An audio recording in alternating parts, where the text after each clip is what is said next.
शुद्ध करने के, कितना भी 2 नंबर का ले आने दो। जैसे गैया के मुंह में जावे, किसी दुखी के गरीब के मुंह में जावे, धन शुद्ध हो तो चले जावे।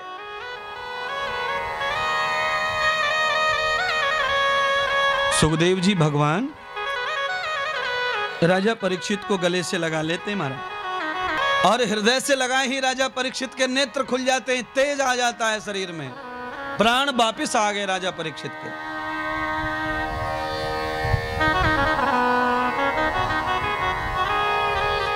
तेज लौट आया, राजा को जल पिलाया गया, आचमन कराया गया। प्रक्षितम यदोन हुस्तायाम प्रक्षितम मुखमंडल, मुखमंडल पर जल छिड़क करके आचमन कराकर कहा राजन बैठो। गुरुदेव ने आचमन करवाया और बिठा दिया राजा को, और बिठाकर कहा यदम मंत्रो प्रवृत्ति ही, मंत्र धारण करो।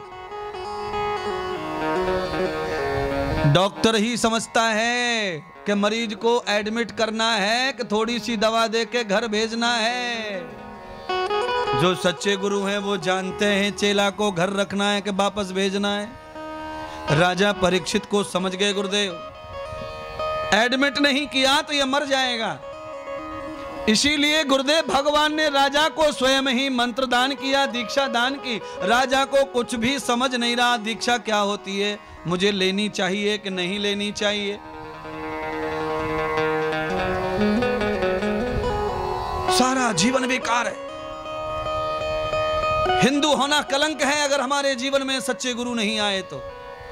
अगर हमारे गले में कंठी नहीं है, तुलसी की रुद्राक्ष की माला या यज्ञोपवीत नहीं है, तो हिंदू होना हमारे लिए केवल और केवल श्राप है महाराज। हिंदू होने का सम्मान पूरे विश्व में सबसे ज्यादा हिंदू होने का गर्व है, और वो इसलिए है क्योंकि सिर के ऊपर चोटी है, माथे पे तिलक और गले में जनेऊ है। ऐसी संस्कृति पूरे विश्व में किसी को भी प्राप्त नहीं है। सजने की संस्कृति कहां है? हिंदू को सजने की संस्कृति है।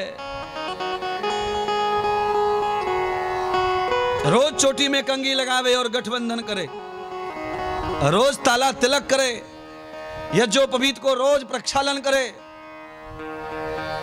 और एक और बात सुनिए, जिनकी छाती, जिनके कंधों पर यज्ञोपवीत है, उन्होंने अच्छे ही काम किए हैं। चाहे किसी का नाम ले लो, सुभाष चंद्र का नाम ले लो, भगत सिंह का नाम ले लो, चंद्रशेखर का नाम ले लो, राजगुरु सुखदेव का नाम ले लो। इन सब के सीने पे यज्ञोपवीत था, इसीलिए ही लड़ पाए देश के लिए। और तुम्हारे गले से कंठी उतर गई है, तुम अपने लिए क्या, तुम किसी के लिए नहीं लड़ सकते?